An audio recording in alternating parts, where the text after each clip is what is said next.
Hey guys, it's Rhonda, and today we are going to be looking at MidJourney. All right, now I want to start by saying I am in no way, shape, or form an expert in MidJourney. Okay, I just started playing around with it and use it. I have no technical training, no advanced skills or anything of that nature. I just want to make sure I put that out there for you right away so that nobody's sitting here thinking, oh, I can't do that. Well, you can because I can. If I did it, believe me, you can do it too. So this video really isn't about using MidJourney for anything elaborate. It is really just going to go over some of the features that MidJourney has that you just may not have noticed. All right. So I'm going to get started here. We have this prompt that I just ran, and I'm just going to click on it to put it back up here in my prompt window. And you have the little arrow to run the prompt, and then you have these little sliders here. If you click on that, we can adjust the settings of our prompt. All right. So before I do that, just have a look in here and see what yours says. Mine's standard 6.1, personalize is off. Stylization is set at 100. Weirdness is 0. Variety is 0. Speed is the standard fast mode, and our size is just a 1-to-1 square. And I'm pretty sure this is like the default for MidJourney. All right, so I'm going to run this prompt just like that. All right, and this is a real simple prompt. Just says illustration of a cartoon style baby fox wearing a scarf. Cute and playful, hand-drawn style, high detail, vibrant colors, PNG with transparent background. All right, so it's nothing fancy or crazy. It's just your basic cartoon prompt. And I'm going to look at this and we're going to see what we get. Okay. Well, isn't that unfortunate that it did that? Let's reload the page. There we go. Okay, so there are our images. Now that we have created these, we can do different things with them. All right, look at this little guy right here. He is really cute, and I might want to use him, but do you see how his ear is cut off here at the top? We don't want that. And this is a feature I forget about all the time. All right. If you go down here to your creation actions and click more options, I like to show all of these when I'm in here working. If I select this little guy here and I come out and I click on zoom, even the 1.5, and then close this, and it's going to regenerate that one particular image for me. And let's just give it a second. And now it's zoomed out a little. So guess what? His ear is intact, which is awesome. All right. I really, really love this feature. I forget it's here a lot. When I forget it's here, I save the image the way it is and I fix it later in Photoshop or Canva. But isn't it better to just fix it right here in MidJourney right away? Okay. That is one feature. Now let's pick another little guy. Let's take this one here with the blue scarf. We can come over here and we can remix him. All right. And if you hover over the remix, it tells you subtle, smaller differences, strong, larger differences. All right. So we can, let's just do a strong remix on him and see what we get. But these are just really cool features in MidJourney that I really like. There's so much you can do with it. It is really a versatile tool. So let's see what we get here. And as you can see, it gave us 4 different versions, that we can work with. Let's go back in here. Let's pick one. You can upscale in here. You can vary. Let's vary this one strong. That's a little bit different than remix. So we're going to just vary this one. And it's going to give you just different variations of that one image that we did. So let's take a look.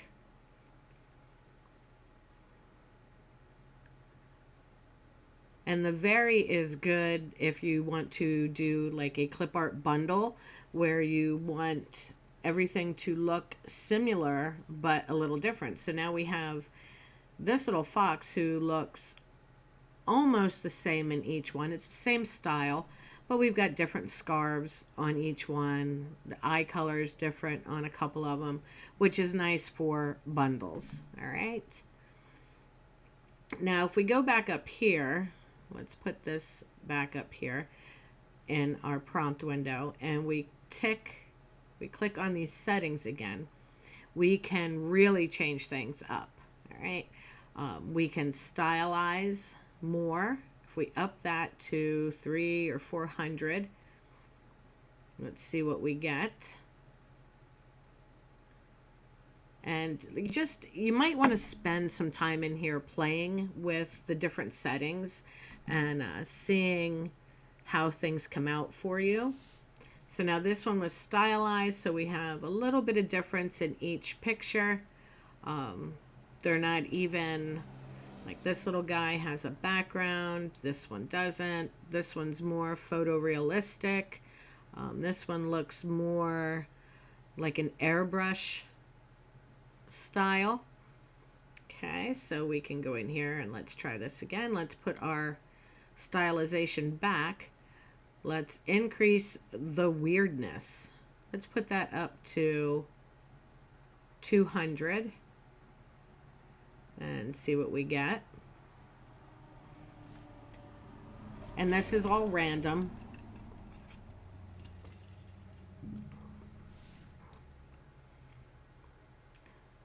And I really don't think these are all that weird. This little guy is actually kind of cool. She's really cute. So we can do this again. Let's put our weirdness up. Now that was at 200. Let's put it up to 800 and see what happens.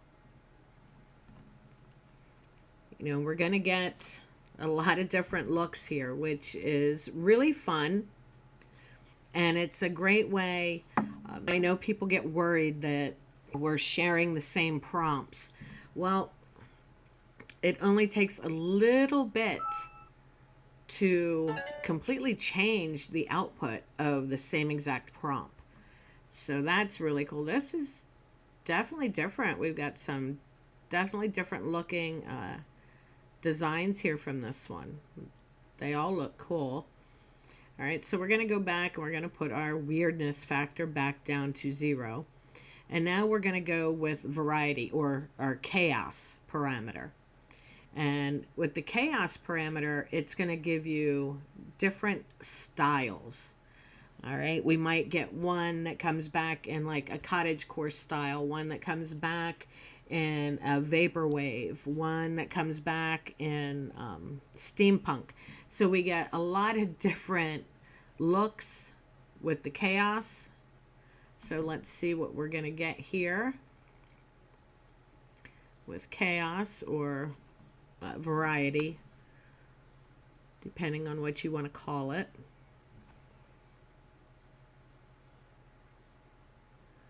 And these are all kind of cute. They didn't come back really weird. They did all come back different though, which is nice. Different styles. Let's try the chaos again and increase it to 100 and see what we get.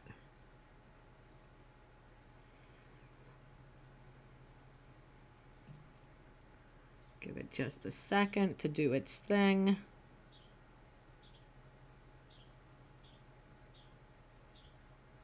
right, now this with 100, we've got completely different looks here. All right, so basically with the chaos, keep it at 0 and you'll get fairly consistent results.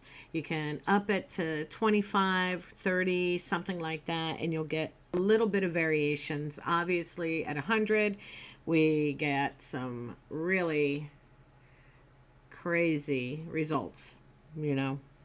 And you don't have to use these little toggles up here either. For MidJourney, let's copy this back in here.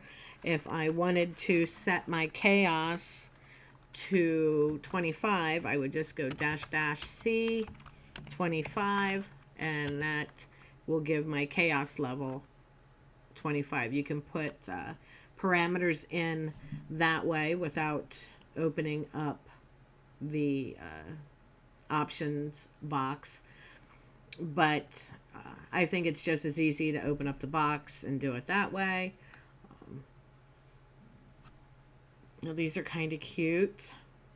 Now also you can do style references. All right, if you have an image that you created before that you like the way it came out, let's say we really like this guy, this like glossy airbrush look. We can click on him, and down here at the bottom it says use. You can use it as a style. So if you click on it, it's going to put this image up here. And now let's say we wanted to change this to a baby penguin, right? Let's do this. And it is going to use that style from that particular fox image as a reference for the same style for our penguin now.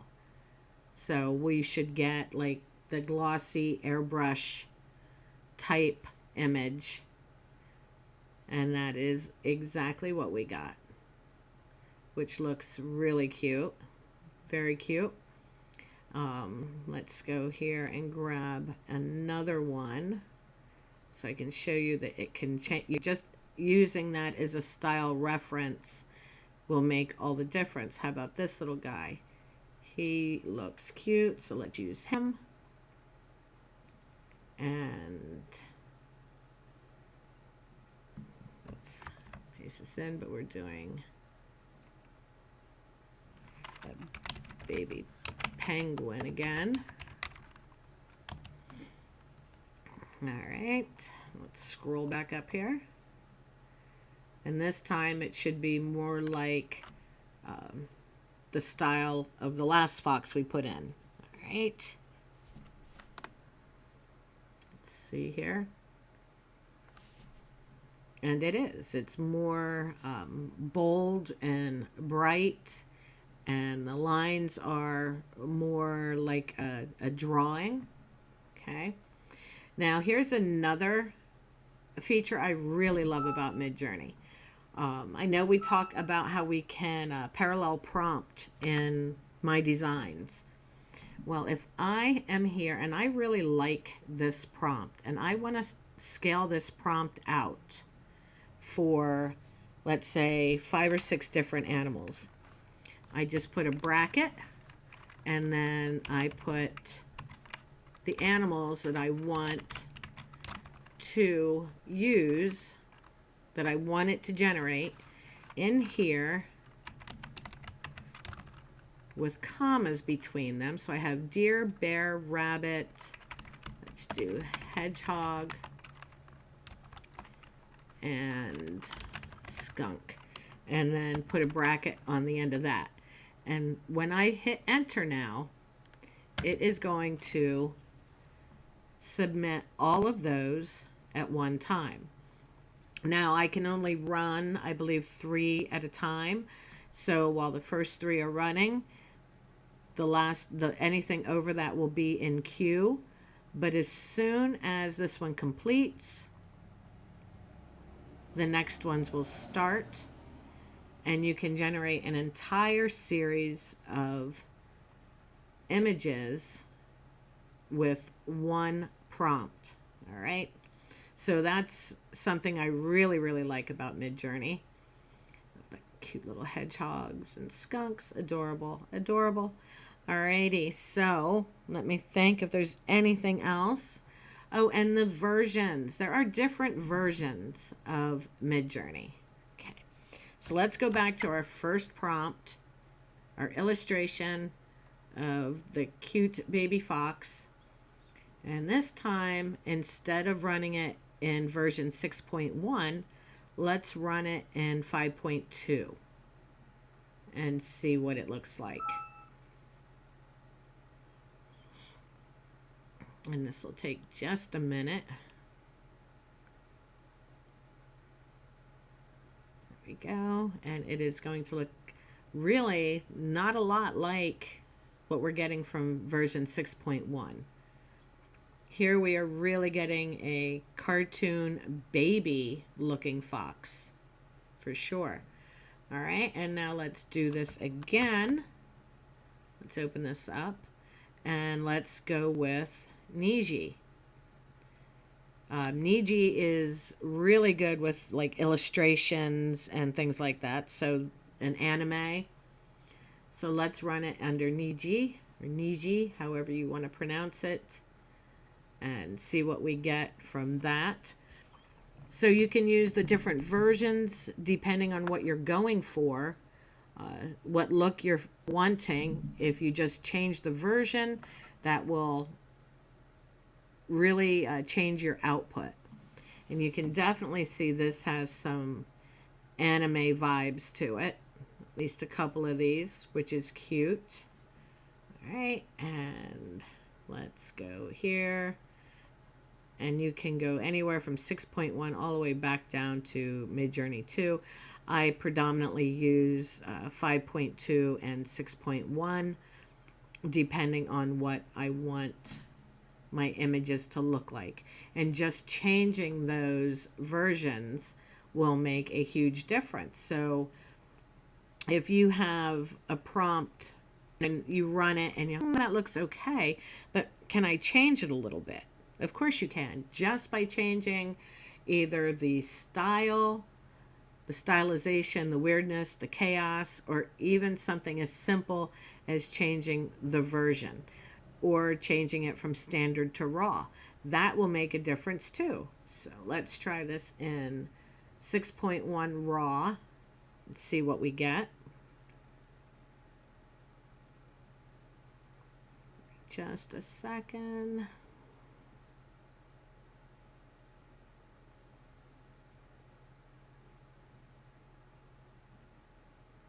All right, and this is what we got under raw. So if we, let's run it again in standard, just for comparison, since it was ran under standard way down.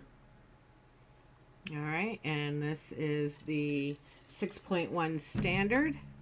And you can see these outputs are a lot different than what we started out with. So, you know, if you don't like the way something looks, run it again once or twice and see if you get something better. And when you get what you like, this little guy, I really like him. So I will use him as a style for my next prompt. This one I'm going to do a skunk. But like I said, just, you know, use the style references. Those are very handy for getting what you want. All right. I'm not sure if there's much more here. You can do patterns in MidJourney very well. Let me go over here. I did have a seamless pattern. All right, let me grab that prompt. Seamless pattern of whimsical flowers and leaves. Now, in MidJourney, you can put seamless pattern. You may not get it.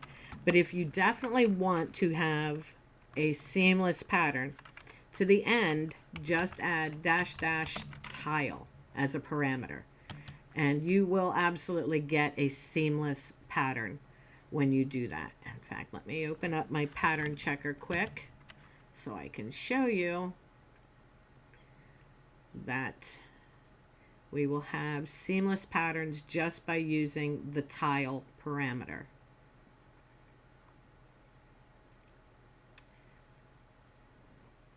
Okay, and this is what our output is. These are really cute. Let's grab this one. And if I drag this over to pattern checker and drop it in, it is seamless. Let's grab a different one. Let's grab this one. Drag that over, drop it in. And again, that is seamless. We can zoom out, we can zoom in. And how about this one?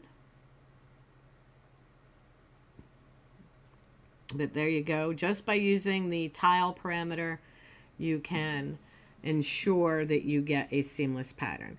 If I just run this seamless pattern without the tile parameter, let's see if we get seamless.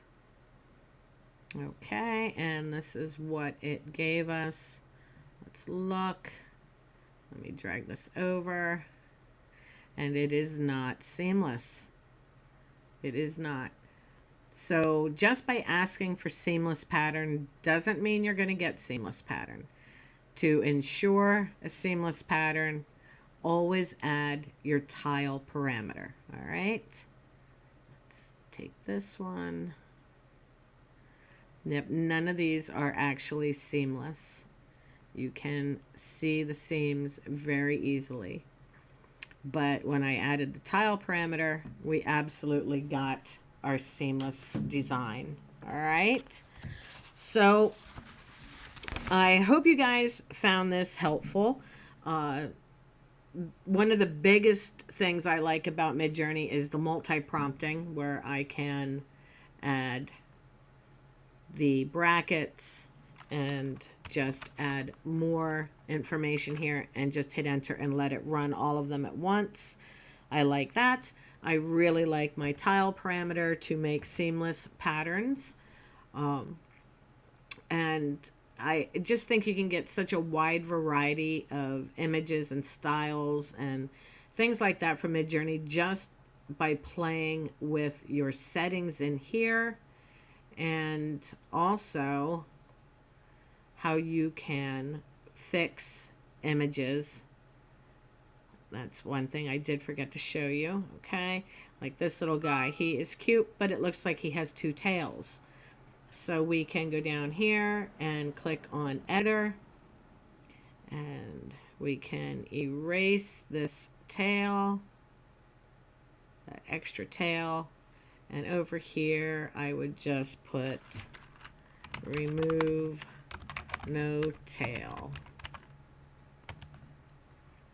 All right, and then we'll go over here to create and just wait for it to regenerate an edited version. Sometimes, oh look, now it's giving me more tail. You know, sometimes it just acts and does what it wants to do. So let's try this again. Sometimes just erasing this and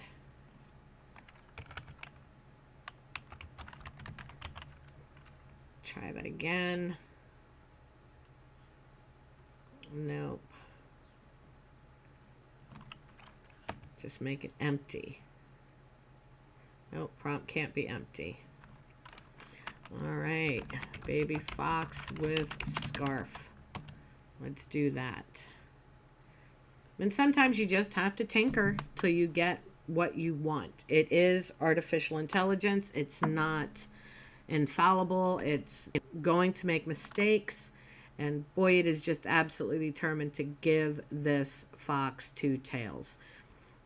At this point, if I was absolutely determined to use this image, I would just open it in Photoshop or in Canva and edit it that way. All right. I usually give MidJourney's editor one shot. If it doesn't get it right, I don't waste my time doing it over and over and over again. I just open it up in another program and fix it that way. All right. So I hope you guys found this helpful. If you have any questions, drop them below. If I can answer them, I will. Like I said, I am not an expert in MidJourney.